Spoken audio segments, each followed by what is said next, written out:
Hello दोस्तों, welcome to money stalkers. मैं आपका ही चैनल पे बहुत बहुत स्वागत करता हूँ। तो अगर आप चैनल पर नए हो तो जरूर चैनल को सब्सक्राइब कीजिएगा, बेल आइकन को हिट कर सकते हो, क्योंकि शेयर मार्केट रिलेटेड इसी वीडियोस में आपके साथ हर दिन शेयर करता रहता हूँ। तो चलो दोस्तों, फटाफट से वीडियो को स्टार्ट कर लेते हैं। तो दोस्तों, इस वीडियो में मैं आपके साथ दो कंपनीज के बारे में शेयर करना चाहूंगा। तो कौन कौन सी कंपनीज के बारे में आपके साथ शेयर करना चाहूंगा, पहले हम बात करेंगे एक ऐसी कंपनी जिसमें आपको 1:2 का कंपनी में स्प्लिट आपको देखने को मिलने वाला है, वो भी मैं आपके साथ शेयर करना चाहूंगा। और जो दूसरी कंपनी, एक ऐसी कंपनी जो कि इन्फोसिस के बारे में आपके साथ शेयर करना चाहूंगा। दो बहुत बड़े दोस्तों अपडेट मैं आपके साथ शेयर करना चाहूंगा, जिसके कारण आपको लगभग 2.5% के आसपास आज के दिन आपको करेक्शन इन्फोसिस में देखने को मिल चुका है। ओके, तो वो भी मैं आपके साथ शेयर करना चाहूंगा। तो दोस्तों, हम स्टार्ट कर लेते हैं इस कंपनी से। इसकी अगर बात की जाए तो हमें एक लेटर देखने को मिल चुका है, उसमें बोर्ड ऑफ डायरेक्टर की जो मीटिंग होने वाले उसकी डेट उन्होंने मेंशन की है सैटरडे 13 नवंबर 2021, यानी कि 13 नवंबर को। ओके, जो सैटरडे आता है उस दिन कंपनी की या बोर्ड ऑफ डायरेक्टर की मीटिंग देखने को मिलने वाले। अब ये जो बोर्ड ऑफ डायरेक्टर की जो मीटिंग होती है उसमें क्या क्या आउटकम्स हमें बाद में देखने को मिलने वाले देखिएगा। पहली चीज, कंपनी का Q2 का रिजल्ट आपको दोस्तों देखने को मिल सकता है, ये भी आप पॉइंट नोट कीजिएगा।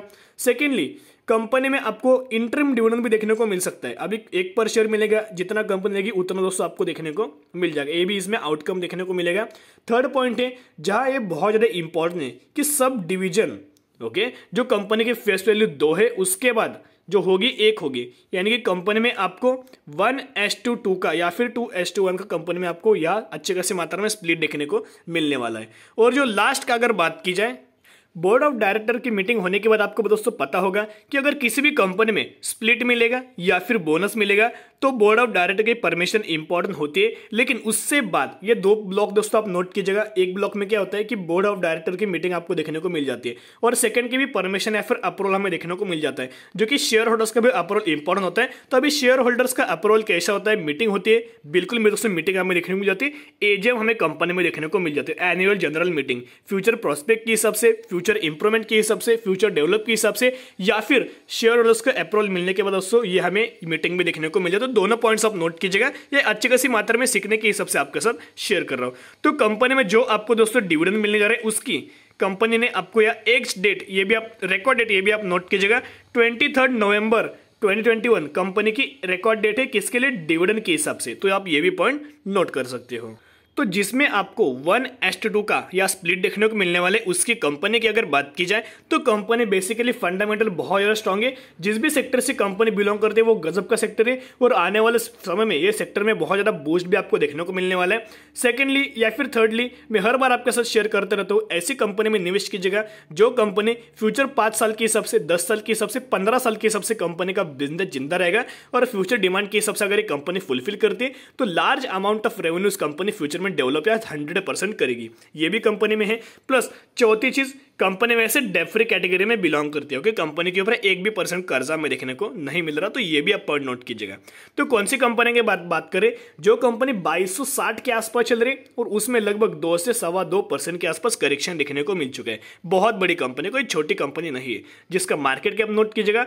ओके, 28,000 करोड़ के आसपास मार्केट कैप निकल के आ रहा है, यानी कि ये जो कंपनी लार्ज कैप कैटेगरी से बिलोंग करती है। तो हम बात करें इस इप्का लैबोरेटरीज, इस कंपनी के दोस्तों हम लोग बात करें, अब देखिएगा इसका अगर पेयर कंपैरिजन की अगर बात की जाए दोस्तों, आपको पता है कि डॉक्टर रेडियो हो गए। ओके, तो ये भी आप पॉइंट नोट किया, यानी कि अच्छे खासी मात्रा में इनके पेयर कंपैरिजन में हमें देखने को मिल रहे हैं। इप्का लैबोरेटरीज की अगर बात की तो कोई अभी अभी आई हुई कंपनी नहीं, या फिर अभी अभी आई हुई या फिर लिस्टेड कंपनी नहीं, बहुत साल पहले कंपनी लिस्टेड थी। मैं आपके साथ शेयर भी करना चाहूंगा, 1999 में कंपनी स्टॉक मार्केट में लिस्टेड थी, अप्रोक्सीमेटली 10 रुपए के आसपास, और 10 रुपए की कंपनी ने जो अपना हाई लगाया अप्रोक्सीमेटली 2260 के आसपास, अभी कंपनी चल रही है लगभग 23,000% के आसपास कंपनी में आपको हेल्दी रिटर्न या शेयर होल्डर्स को मिल चुका है, यानी कि कोई छोटी मोटी कंपनी है, और जो चार्ट पर हमें अप ट्रेंडिंग है दोस्तों देखने को मिल रहा है। तो आप ये भी पॉइंट नोट कीजिएगा, बहुत सारे कंपनीज ऐसे, स्पेशली इस कंपनी की अगर बात की जाए तो ये एक फार्मास्यूटिकल कंपनी है, ऐसा भी आप बोल सकते हो, देख सकते हो। Ipca laboratories is engage in the manufacturing and marketing of pharmaceutical products, यानी कि फार्मास्यूटिकल प्रोडक्ट्स ये कंपनी मैन्युफैक्चरिंग भी करती है, प्लस आपको इस कंपनी में मार्केटिंग भी देखने को मिल जाती है। ये तो वो कंपनी का जनरल इंफॉर्मेशन। तो देखिएगा नेक्स्ट कंपनी का मार्केट कैप तो मैंने आपके साथ शेयर किया है। स्टॉक का पी देख सकते हो ऑलमोस्ट 30 के आसपास है। अभी भी कंपनी महंगे नहीं, ऐसा भी आप यहाँ नोट कर सकते हो। जो फार्मास्यूटिकल कंपनीज है या फिर जो केमिकल सेक्टर की कंपनीज है उनका पी ऑलमोस्ट 50 से ऊपर हमें देखने को मिल जाते हैं। कंपनी के डिविडेंड की अगर बात की जाए तो 0.35% के आसपास कंपनी पर ईयर आपको यह डिविडेंड दे देती है। कंपनी के जो दोनों रेशियो है मुझे पर्सनली बहुत ज़्यादा पसंद है, मैं बहुत बार आपके साथ शेयर करते रहता हूँ। दोनों रेशियो यानी कि ROCE की अगर बात की जाए ऑलमोस्ट 30% के आसपास और ROE लगभग 27% के आसपास, यानी कि जिस भी कंपनी के ROC यानी कि रिटर्न ऑन कैपिटल एम्प्लॉय वो 30% से ज़्यादा होते हैं। अब ये रिटर्न ऑन कैपिटल एम्प्लॉय होते क्या है, जिस भी कंपनी में इनके फ्यूचर मैनेजमेंट जो होता है अच्छी खासी मात्रा में जो कंपनी रेवेन्यू जनरेट करते हैं, नेट इनकम जनरेट करते हैं, जो भी कंपनी जनरेट करती है उसका अच्छी खासी मात्रा में अमाउंट होता है वो फ्यूचर ग्रोथ के हिसाब से लगा देती है या फिर फ्यूचर प्रॉस्पेक्ट की सब सोचती है या फिर फ्यूचर ग्रोथ के हिसाब से ज़्यादा इनका फोकस देखने को मिल जाता है। तो उस वजह से कंपनी का जो ROC 30% से ऊपर हमें देखने को मिल जाता है। और जो कंपनी के फेस वैल्यू है जो कि 2 है, ओके, स्प्लिट के बाद ये फेस वैल्यू 1 में आपको देखने को मिल जाएगी।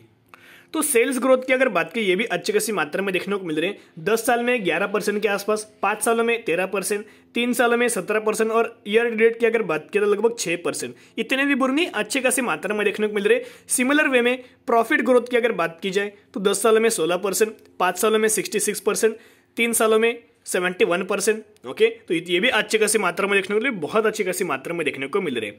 CAGR की अगर बात की जाए तो 10 ईयर्स 26%, 5 साल 30%, 3 साल की अगर बात की जाए अप्रॉक्सीमेटली 52% और 1 साल की अगर बात की जाए तो 11% के आसपास। सिमिलर में रिटर्न ऑन इक्विटी ये भी इंपॉर्टेंट चीज मैटर करती है। 10 सालों में 17%, 5 सालों में 17%, 3 सालों में 21% और ईयर टू यानी कि लास्ट ईयर में अप्रॉक्सीमेटली 27% के आसपास देखने को मिल रहे हैं। यानी कि दोस्तों जो भी मैं आपके साथ पैरामीटर शेयर कर रहा हूँ वो कंपनी अच्छे मैं आपके साथ पहले ही वीडियो के स्टार्ट में शेयर कर चुका हूँ।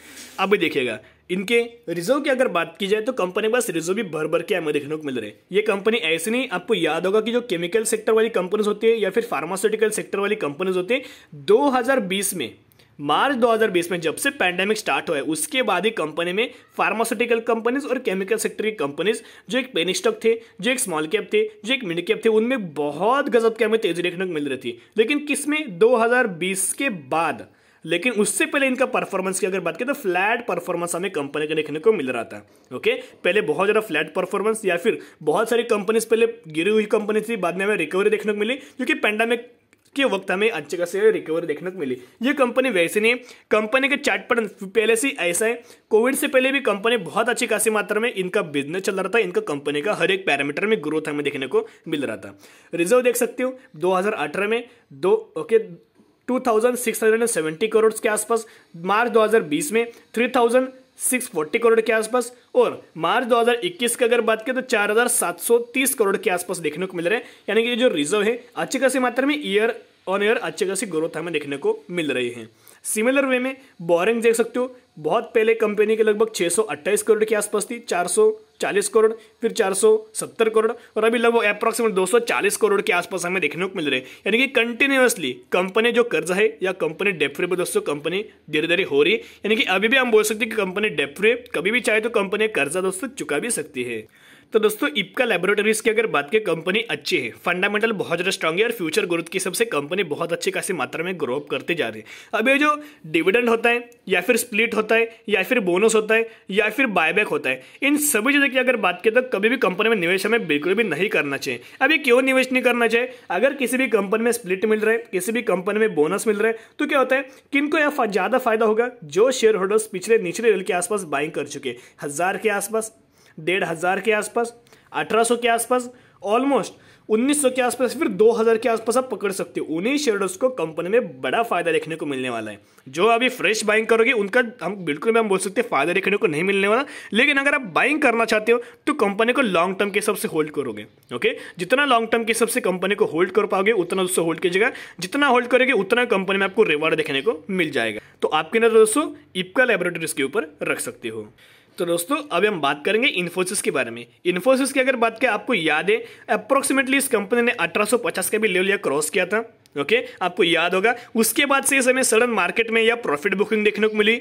या फिर हम बोल सकते हैं कि प्रॉफिट बुकिंग के कारण एक सेलिंग प्रेशर हमें देखने को मिला, और सेलिंग प्रेशर के कारण अच्छे खासी या कंपनीज है इनमें हमें करेक्शन ही करेक्शन हमें देखने को मिल रहा था। इन्फोसिस की अगर बात की जाए तो आज अप्रोक्सीमेटली कंपनी में 2.5% के आसपास हमें करेक्शन देखने को मिला। उसकी वजह मैं आपके साथ 2 वजह शेयर करना चाहूंगा। ओके, प्राइस भी आप कंपनी का नोट कर सकते हो, 1757 के आसपास कंपनी चल रही है। तो दोस्तों पहली वजह आप यह नोट कर सकते हो। फर्स्ट पॉइंट, कंपनी यानी कि इसके डॉलर्स की अगर बात की तो $1 की जो कीमत है, ओके कीमत है, इंडियन में ऑलमोस्ट हमें या गिरावट देखने को मिल रही है। पहले 12 अक्टूबर को 75.48 थी, ओके $1, और अभी की अगर बात की लगभग 74.84 के आसपास हमें देखने को मिल रही है इंडियन रुपीस में। तो अगर इसमें भी स्लाइटली अगर गिरावट भी देखने को मिल जाती है तो डायरेक्ट और इनडायरेक्ट वे में आईटी सेक्टर को इसमें हम बोल सकते हैं कि आईटी सेक्टर में स्लाइटली हमें करेक्शन भी देखने को मिल जाता है। ये भी आप दोस्तों पॉइंट नोट कीजिएगा, क्योंकि ज्यादातर रेवेन्यूज 50% से भी ज्यादा रेवेन्यूज कंपनी का फॉरेन कंट्रीज से हमें देखने को मिल जाता है, यूएस से हम दोस्तों रेवेन्यूज देखने को मिल जाता है। तो अगर $1 की अगर वैल्यू या फिर जो इंडियन रुपीज की जो वैल्यू है वो अगर नीचे जाएगी तो इन कंपनीज के ऊपर भी हमें ज्यादा दोस्तों इफेक्ट पड़ते हुए सामने आएगा। तो ये भी आप पॉइंट नोट कर सकते हो। ओके, ये तो एक वजह हुई। सेकंड वजह की अगर बात की जैसे कि आपको पता है कि 2 से 3 दिनों से या फिर आज की अगर बात की जाए तो मार्केट में सडन फॉल हमें देखने मिला, लगभग 600 के आसपास हमारा मार्केट दोस्तों क्रैश हो चुका था, ऑलमोस्ट माइनस में जा चुका था। तो आप ये भी पॉइंट नोट करते हो। तो ये सेकंड वजह है कि अगर मार्केट में करेक्शन होगा तो ये फंडामेंटल कंपनीज भी क्या करेगी, उनमें भी दोस्तों हमें करेक्शन ही करेक्शन देखने को मिल जाएगा।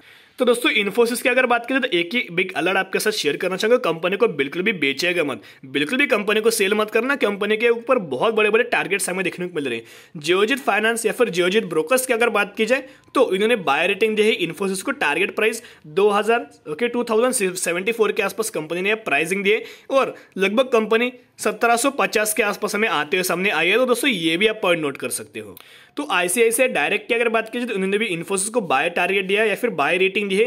टारगेट प्राइस लगभग 2060 रुपीज के आसपास उन्होंने इन्फोसिस का टारगेट हमें देते हुए सामने आया है, यानी कि ऑलमोस्ट कंपनी 1750 के आसपास आ रही है और 2000 के आसपास कंपनी के टारगेट्स हमें देखने को मिल रहे हैं। तो इसमें इनमें बहुत बड़े टारगेट देखने को मिल रहे हैं। तो उससे ये भी आप पॉइंट नोट कीजिएगा, बिल्कुल भी पेशेंस खोएगा मत, क्योंकि कंपनी में पहले से आपको जैसे कि बायबैक देखने को मिला था, तो बायबैक के कारण कंपनी में एक तो ह्यूज हमें या रिटर्न देखने को मिला या फिर ह्यूज हमें तेजी देखने को मिली, उसके बाद ये सडन हमें यह प्रॉफिट बुकिंग भी देखने को मिल चुके हैं। तो कंपनी को सेल मत करना, लॉन्ग टर्म इन्वेस्टर हो तो 100% कंपनी को होल्ड कीजिएगा। कोई इंटरनल न्यूज नहीं, अच्छी खासी मात्रा में फ्यूचर में कंपनी आपको प्रॉफिट दे देगी।